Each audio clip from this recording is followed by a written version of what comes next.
8장 1절에서 13절 말씀입니다. 우리 같이 한번 읽겠습니다. 그러므로 이제 그리스도 예수 안에 있는 자에게는 결코 정죄함이 없나니 이는 그리스도 예수 안에 있는 생명의 성령의 법이 죄와 사망의 법에서 너를 해방하였음이라.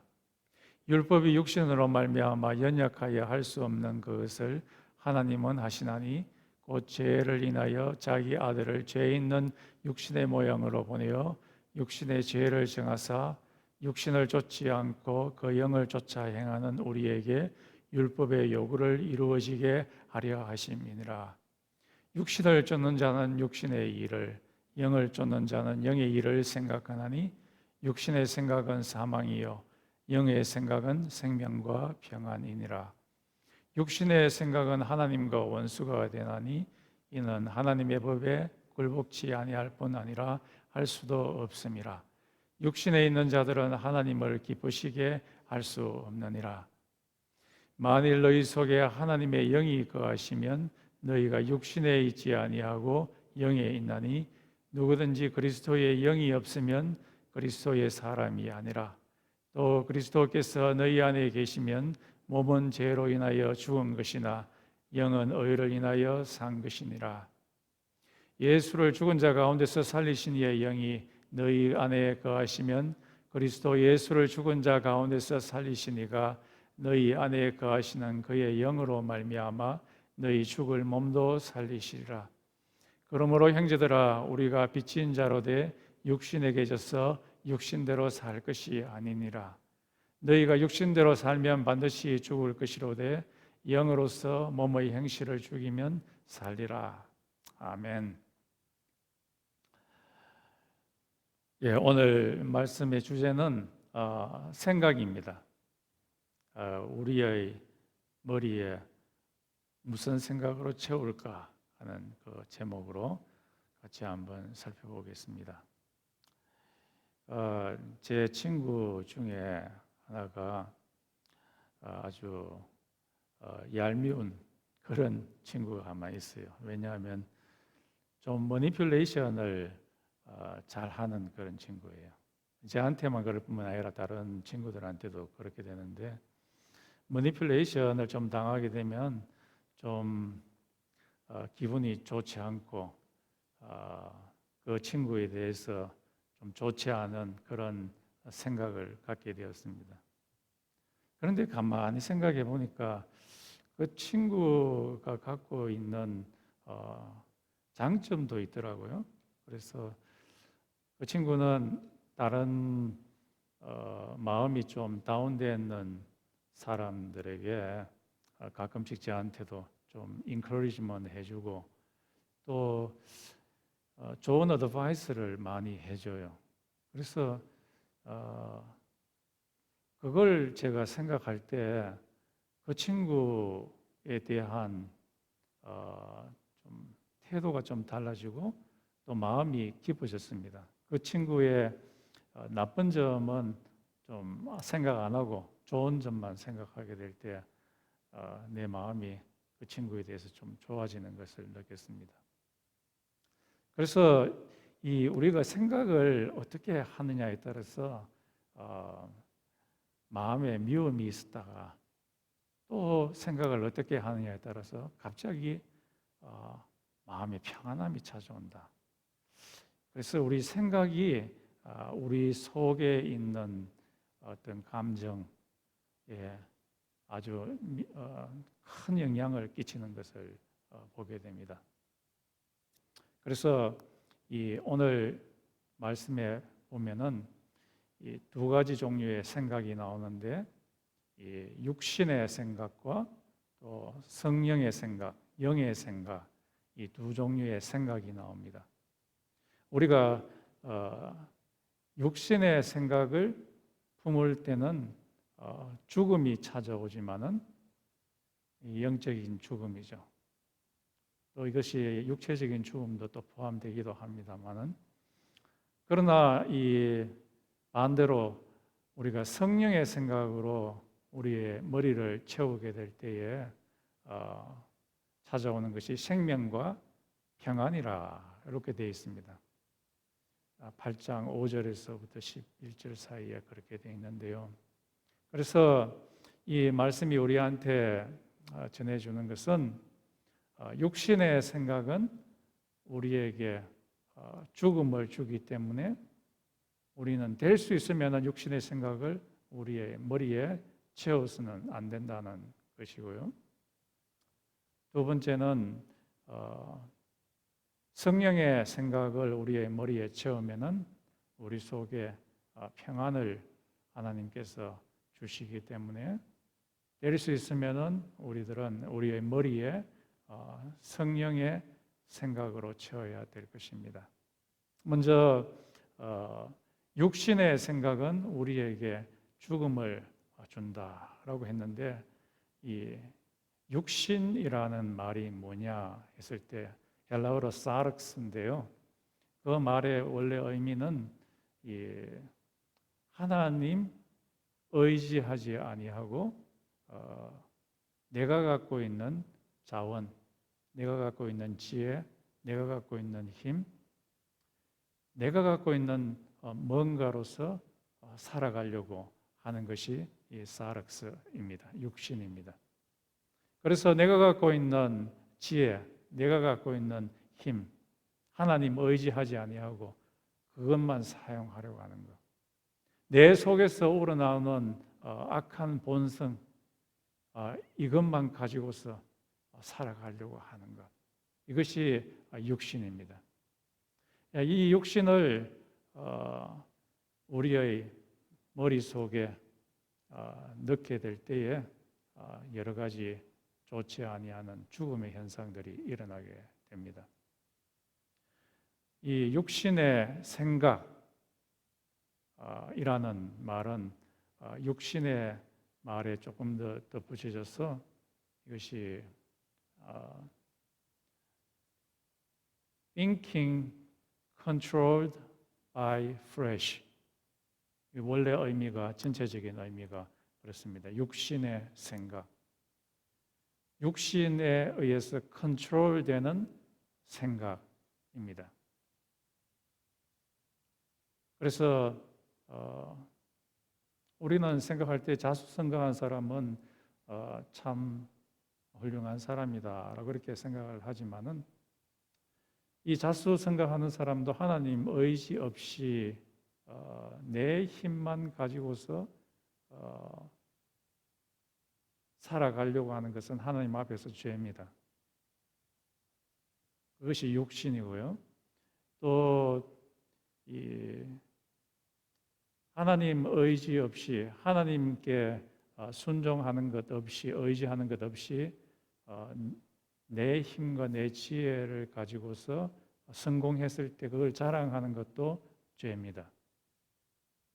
실질적으로 내가 갖고 있는 이 자원들은 내가 원래부터 갖고 있는 것이 아니라 하나님께서 주신 것인데 그것을 무시하고 마치 내가 뭔가 있는 양, 내가 나의 힘만으로 뭔가를 이루었는 양, 이 자랑하는 것은 하나님 앞에서의 육신의 모양입니다.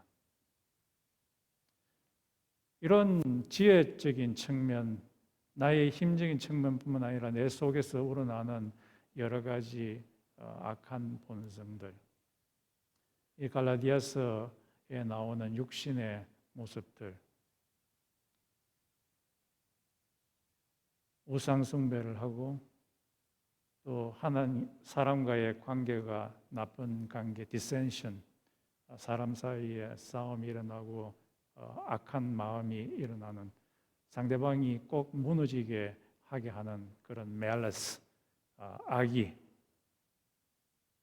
또 성적인 범죄, 이런 생각들에 의해서 컨트롤되는 생각, 이것이 바로 육신입니다.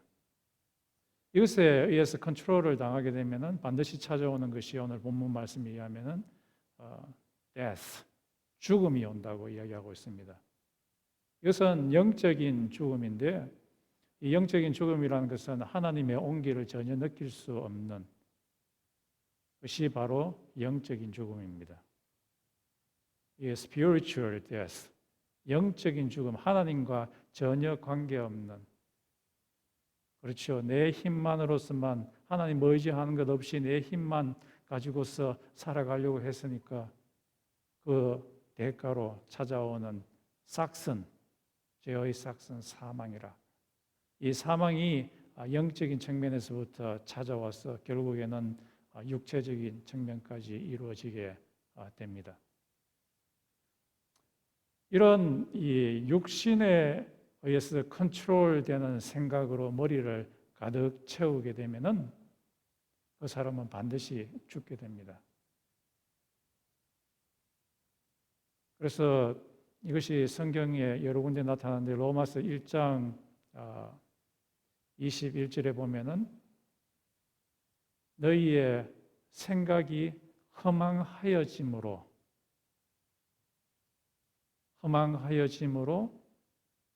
나타나는 결과가 하나님의 진노가 임하게 된다라고 그렇게 되어 있습니다. 여기서 허망해진다는, 생각이 허망해진다는 말은 이 우리의 머리가 육신의 것들로 가득 채우게 될 때에 하나님의 진노가 임하게 되었다고 이야기합니다. 머리에 육신으로 가득 차게 될 때 여러 가지 18가지 죄악들이 로마서 1장에 나타나죠.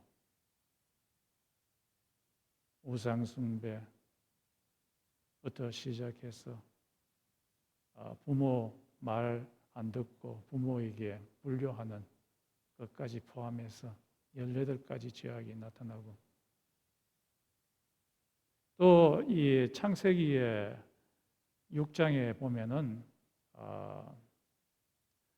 사람들의 intention, 생각의 intention, 생각의 의도, 그 영어로 번역해 놨는 거 보니까 intention을 planning이라고도 해놨습니다. 머릿속에 플래닝하는 모든 것들이 다 악할 뿐이라. 사람들이 그 당시에 살았던 사람들이 한 40억 정도 됐는데요. 그 사람들의 생각이 계획하고 인텐션하는 모든 것들이 악했다. 이것을 보고서 하나님께서 진노하셔서 40억 정도 되는 사람들을 다 홍수로 멸하셨습니다.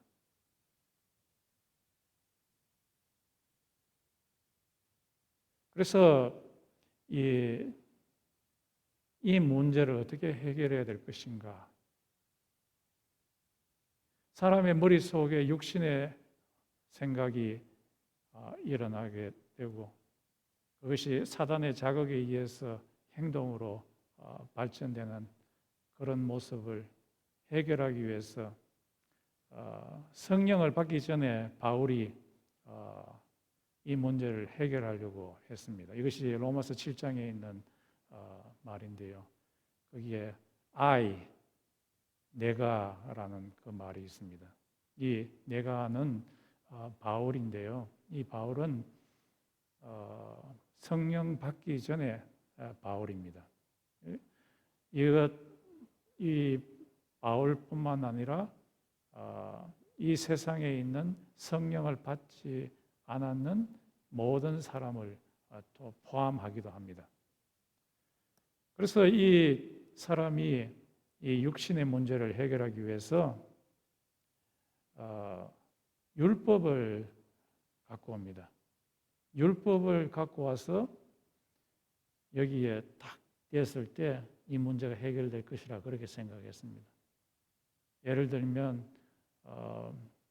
내 마음속에 탐욕이 일어나는데 율법의 말씀에 보면은, 특히 십계명에 보면은 탐욕을 부리지 말라 하는 그 말씀을 딱 적용을 해봤어요. 적용을 해봤더니만 해결되기는커녕 더 악화되는 것을 보게 됩니다. 이 율법 탐욕을 부리지 말라 하는 그것을 내 육신의 생각에 딱 적용을 했더니만 이 육신이 더욱더 발악을 해가지고 더욱더 탐욕을 부리는 자기 자신을 보고서 로마서 7장에서 말하기를 오호 통제라, 아 슬퍼도다, 누가 나를 이 사망의 몸에서 건져내랴 라고 이 바울이 절규하는 모습을 보게 됩니다.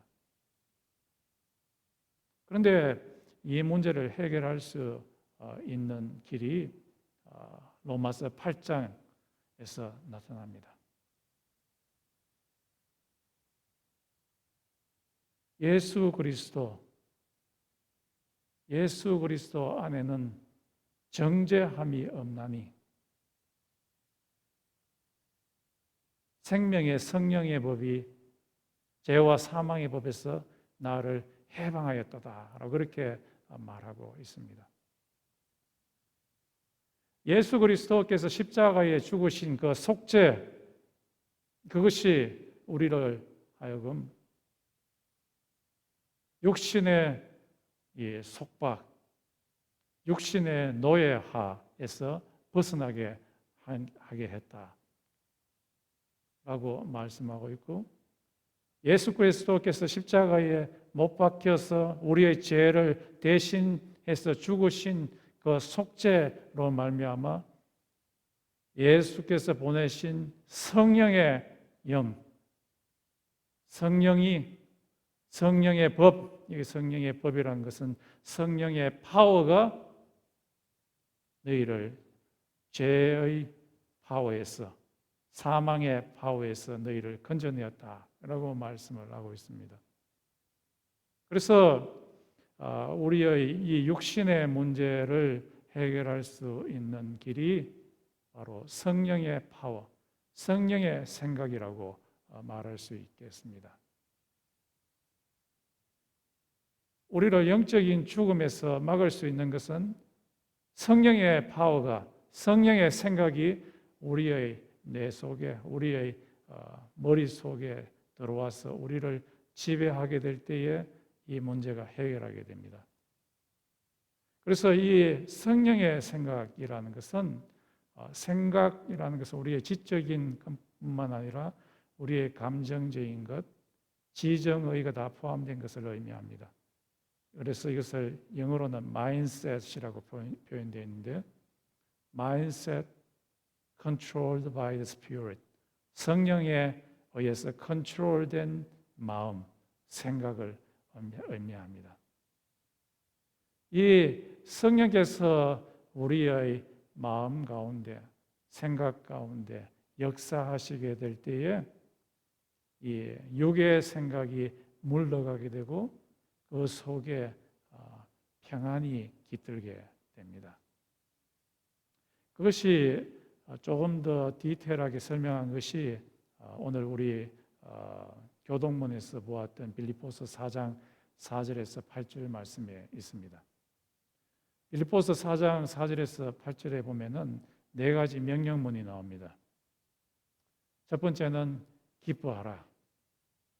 내가 너희에게 다시 말하노니 기뻐하라. 첫 번째 명령문이고, 두 번째 명령문은 관용하라.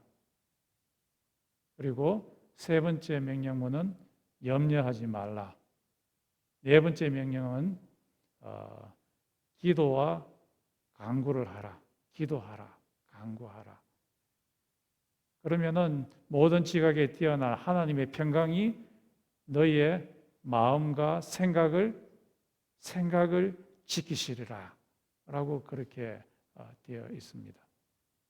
이 네 가지 명령문의 중앙에 뭐가 있느냐 하면은 아주 중요한 말인데요. 주께서 가까우시느니라 라고 되어 있습니다.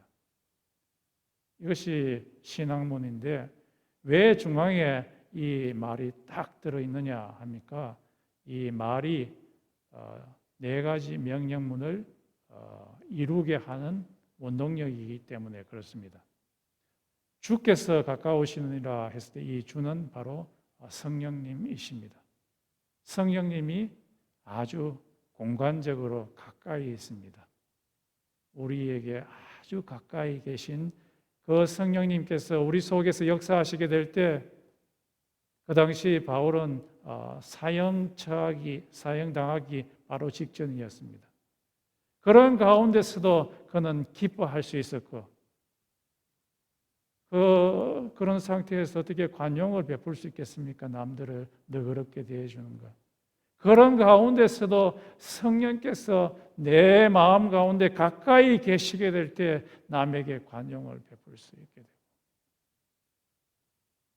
성령께서 내 속에 가까이 계셔서 역사하시게 될 때에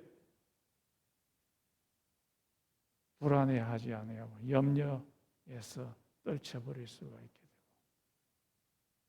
가까이 계신 성령님께서 내 속에 역사하시게 될 때에 같이 그 가운데서 기도하게 될 때에 간구하게 될 때에 성령께서 역사하셔서 나의 생각을 지키시리라. 평안으로 지키시리라. 지각에 뛰어난 하나님의 평강이 지키시리라. 그렇게 말씀하고 있습니다. 우리 속에 육신의 생각이 들어와서 우리를 죽여놓는 그 상황 가운데서도 이것을 살릴 수 있는 길은 성령님께서 우리 속에 가까이 오셔서 역사하시게 될 때에 우리를 죽음의 상태에서 평안의 상태로 바꾸어 줍니다.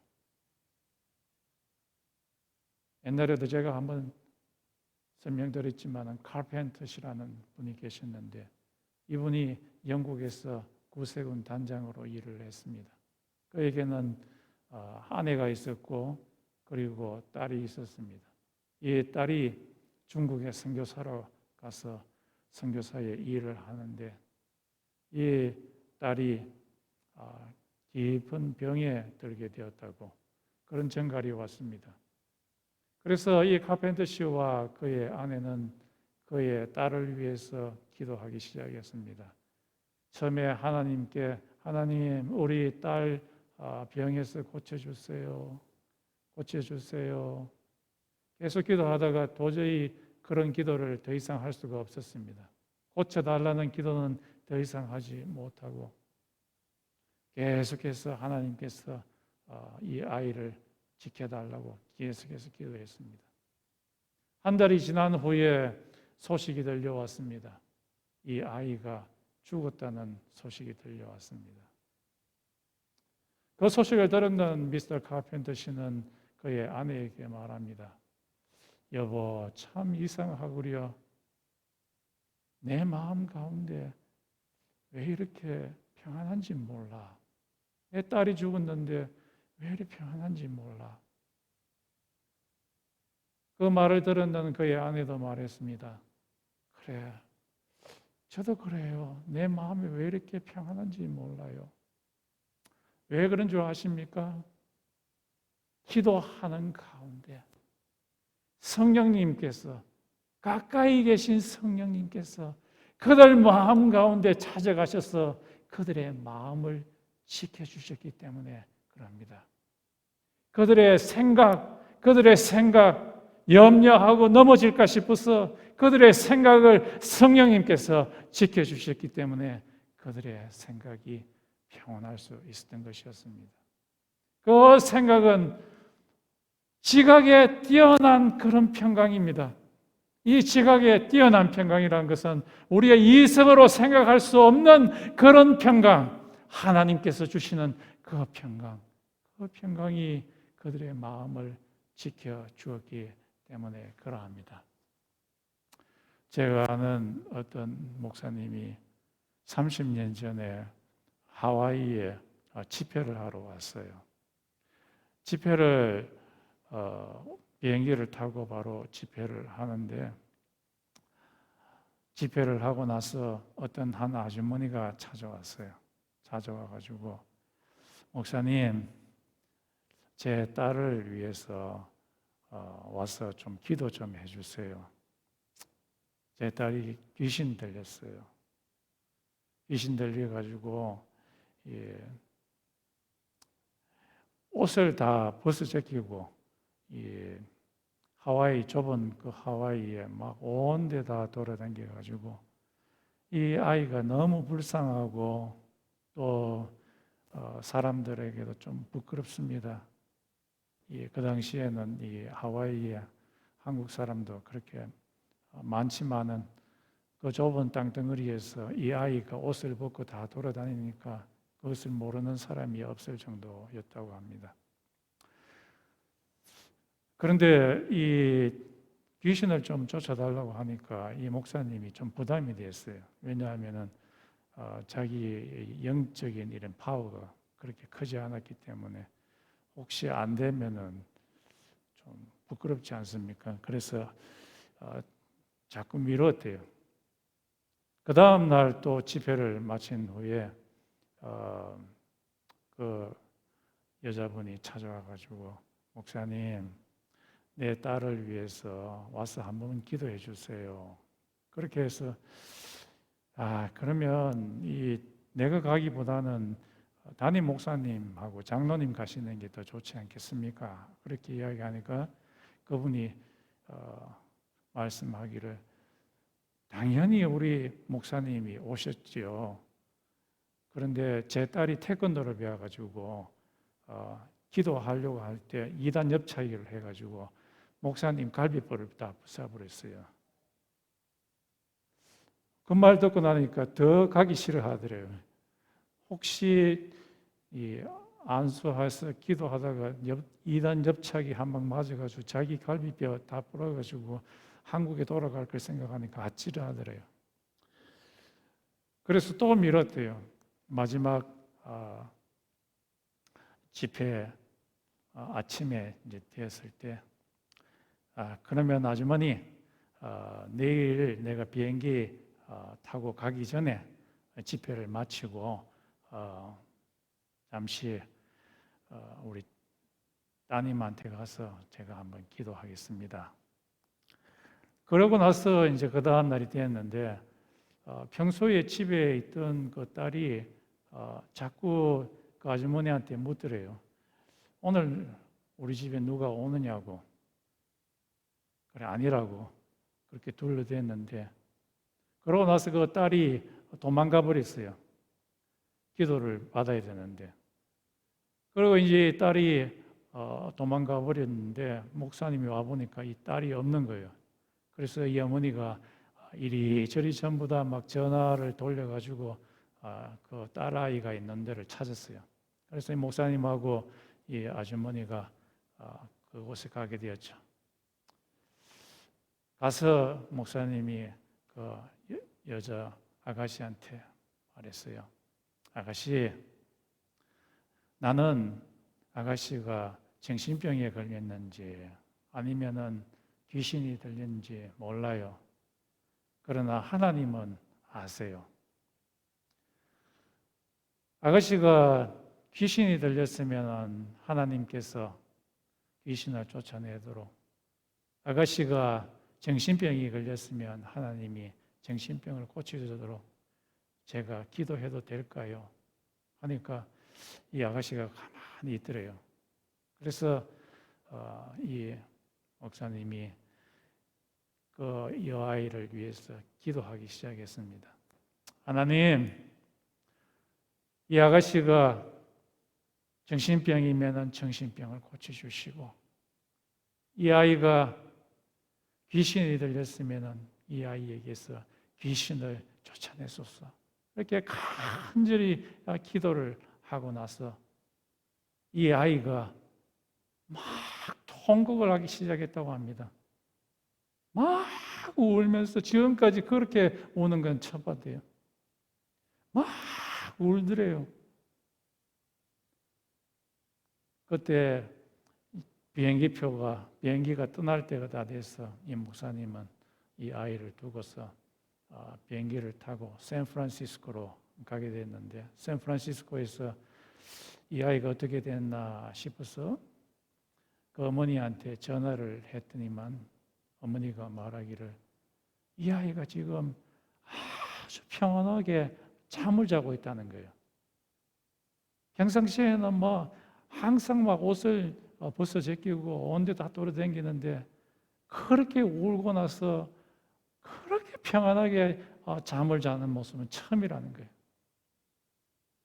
훅 자고 있다는 거예요, 지금. 왜 이 아이가 이렇게 푹 자게 되었습니까? 목사님 기도하는 가운데 가까이 계신 성령님께서 그 아이의 영혼 가운데 스며들어서 그 아이의 영혼을 성령의 생각으로 가득 채웠기 때문에 그러합니다. 성령이 우리 인간의 영혼에 스며들어서 우리의 영혼을 가득 채우게 될 때 그렇게 우리의 영혼이 평화로울 수가 없어요.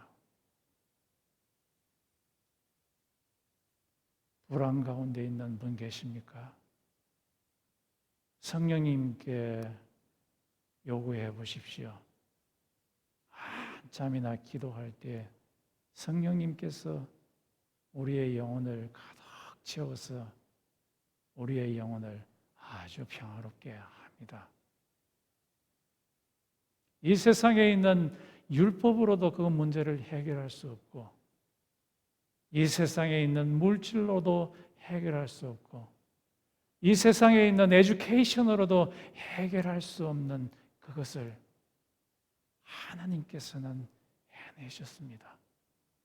예수 그리스도의 피로서 예수께서 보내신 성령으로서 이 육신의 문제, 죽음의 문제를 해결했습니다. 이것이 바로 은혜이죠. 이것이 바로 구원의 모습입니다.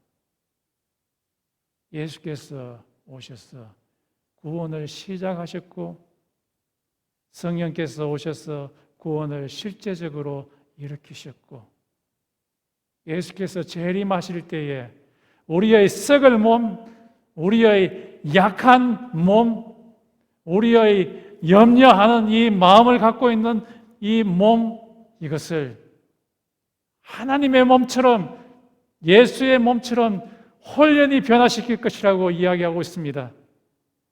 하나님의 영으로 가득 찬 그 생각, 평강이 충만한 그 몸으로 홀연히 변화시키실 것이라고 이야기하고 있습니다.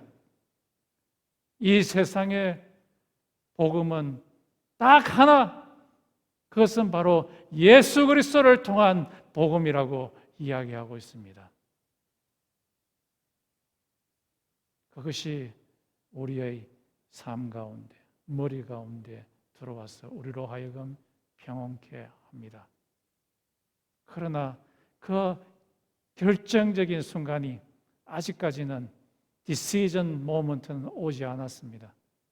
우리가 사는 이 세상에는 예수께서 오시기까지 성령의 생각과 이 육신의 생각이 서로 싸우고 있는 중입니다. 이 싸움 가운데 성령께서 우리를 살리시기 위해서 계속해서 찾아오셔서 말씀을 하십니다. 말씀을 하실 때 주의해야 될 것이 있습니다.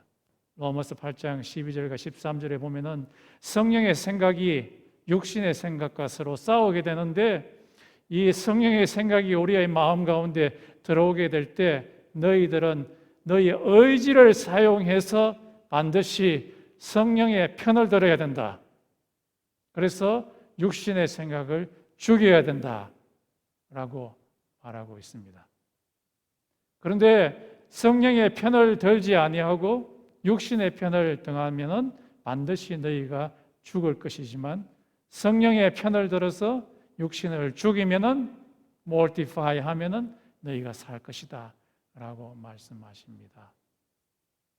성령께서는 아주 자주 우리에게 찾아오셔서 말씀을 하십니다. 너희의 머리를 성령의 생각으로 채워라. 그런데 성령을 소멸하거나 extinguish, 꺼버리거나 성령을 슬프게 하면 다시 우리에게 영적인 죽음이 찾아옵니다. 어떤 한 한국에서 미국으로 온 유학생 커플이 있었어요. 이 분은 자녀가 하나인가 둘인가 있고, 그런데 이 유학생 남자분이 반복되는 죄를 지었어요. 어떤 죄를 반복해서 지었어요. 그런데 반복하는 죄를 지을 때마다 그에게 아주 나쁜 일이 계속해서 발생되는 거예요. 아프기도 하고 또 자기 가족, 아들에게 문제가 생기고 또 사람들하고 관계도 굉장히 안 좋은 관계가 발생이 되고 그 똑같은 죄를 지을 때마다 그런 일이 발생을 하는 거예요. 그때 이 친구가 오랫동안 교회를 다니는 친구여서 이게 성령님께서 주시는 생각일지도 모르겠다 그렇게 생각을 했지만은 그러나 그 생각을 고쳐먹고 에이 그럴 리가 사람이 살다 보면은 뭐 애가 아플 때도 있고 내가 병들 때도 있고 사람과의 관계도 나쁠 때도 있지 그렇게 치부해버리고 성령님께서 주시는 생각을 확 무시해버렸어요. 그러면서 동시에 그의 마음에 일어나는 생각이 뭐냐 하면 혹시 이게 하나님께서 성령님께서 내한테 주신 생각일지도 모르겠다. 한번 실험을 해보자. 내가 이 죄를 다시 한번 지어볼 테니까 그러면 하나님께서 내한테 좋지 못한 일을 발생시키는지 안 시키는지 한번 실험을 해보고 관찰을 해보자. 그런 생각을 하고 똑같은 그 죄를 딱 지어봤어요. 짓고 나서 어떻게 되나 한번 관찰을 해보았는데 그 죄를 짓고 나서 그 다음 날 자기가 태어나서 이렇게 이렇게까지 최고로 아픈 이렇게 아파본 적이 없는 그런 병을 갖게 됐대요. 얼마나 아픈지 그의 몸이 너무 힘들었대요. 그 다음 날. 그리고 나서 그의 머리에 딱 떠오르는 생각이 뭐냐 하면 야, 하나님 살아있네. 하나님 살아있네. 하나님에 대해서 겁이 덜컥 나더래요. 한 번 더 이 죄를 짓다가는 내가 죽겠다. 그러고는 다시는 그 죄를 짓지 않게 되었다고 이야기하고 있습니다. 그랬더니만 그의 마음에 평안이 오게 되었다고 이야기하고 있습니다. 성령님께서 우리 속에 말씀하실 때에 너 속에 있는 육신의 생각을 지워버리고 없애버리라 라고 말씀하실 때에 고의적으로 무시하게 될 때 크리스찬이면 누구에게나 아주 죽음이 올 수가 있습니다. 고린도전서 12장인가요? 13장인가요? 성찬식을 하는데 부자들은 우리 지금의 성찬식과 다르게 부자들은 자기 집에서 고기 이만큼 사와가지고 또 포도주 갖고 와서 같은 크리스찬인 슬레이브들이 오기 전에 자기의 배를 이빠이 채우고 포도주로 채워가지고 곤드레 만드레 해가지고 있는 그 모습을 보고서 바울이 말하기를 너희들이 죄를 지어서 너희들 가운데 병든 자가 많고 너희들 가운데 잠자는 자들이 있도다 라고 말하고 있습니다. 여기 잠자는 자들은 죽게 되었다라는 말입니다. 성령님께서 우리에게 말씀하실 때에 그것을 아주 아무것도 아닌 양 그렇게 무시하지 맙시다. 성령님은 지금도 살아계시고 우리의 배부를 다 보시는 그런 하나님이십니다. 다 같이 우리 한번 기도합시다. 우리의 삶 가운데 성령님께서 찾아오실 때에 성령께 컨트롤 되도록 우리의 마음은 육신의 마음이 끊임없이 솟아오를 때 내 힘과 나의 뭔가 나의 지혜와 나의 힘과 나의 무엇으로 하나님께 의지하지 아니하고 살아가려고 하는 그 마음이 계속해서 일어납니다. 그러나 하나님께서는 그것을 싫어하십니다. 우리는 하나님께 의존하기를 하나님께서 원하십니다. 순종하며 살아가기를 하나님께서 원하십니다. 우리의 머리를 성령의 생각으로 충만케 해달라고, 죄의 생각들을 죽일 수 있게 해달라고 이 시간 한 2-3분간 기도하겠습니다.